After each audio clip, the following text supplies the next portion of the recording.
Story 1. The Man in My Backyard. I live in a quiet, suburban neighborhood where nothing exciting ever happens. But a few weeks ago, that changed.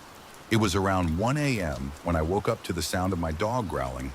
She's a small terrier, not the type to bark at nothing, so I knew something was wrong. I got up, peeked out my bedroom window, and froze. There was a man standing in my backyard. He was tall, wearing dark clothing, and just standing there. He wasn't moving, just staring at my house. I reached for my phone and dialed 911. As I was explaining the situation, the man suddenly turned his head directly toward my window. I don't know if he saw me, but my stomach dropped. The dispatcher told me to stay inside and that officers were on their way. I kept my eyes locked on the man while waiting. Then he did something that still haunts me.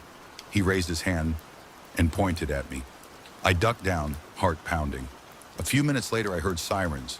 I looked out again. He was gone. The police searched the area but found nothing. The next morning, I checked my backyard. The only thing they found was a set of footprints leading up to my window. The scariest part? The footprints weren't leading away. Story 2. The Face in the Keyhole. A few years ago, I worked as a night security guard at a small office building. It wasn't a creepy place, just quiet, with long, empty hallways. But one night, something happened that made me quit on the spot. It was around 3 a.m. when I was doing my rounds. I walked past one of the empty offices and noticed something weird. The door was slightly open. I knew for a fact it was locked earlier. I pushed it open a little more and flicked on my flashlight. The room was empty, just like it was supposed to be. But then I noticed something off. The small keyhole on the door was darker than usual. I crouched down and put my eye to it, trying to see if there was something on the other side. And that's when I saw it, a bloodshot eye staring right back at me. I stumbled backward, slamming the door shut and locking it. My hands were shaking as I called my supervisor. When he arrived, we searched the entire building, but found nothing. The only way in or out was through the main entrance, which had been locked all night. To this day, I have no idea who or what I saw that night. But I do know one thing.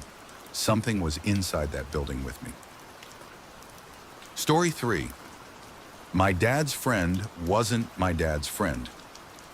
When I was 10 years old, I had a bad habit of wandering outside alone. My parents warned me not to, but I never listened. One day, I was playing in the front yard when a man pulled up in a car. He rolled down the window and smiled. "Hey, buddy," he said. "I'm a friend of your dad's. He asked me to pick you up." Something felt off. I didn't recognize him, and my dad had never mentioned anyone picking me up. "What's my dad's name?" I asked. The man's smile twitched. "You know who I mean. Come on, he's waiting," he said, his voice more impatient. That's when I turned and sprinted inside.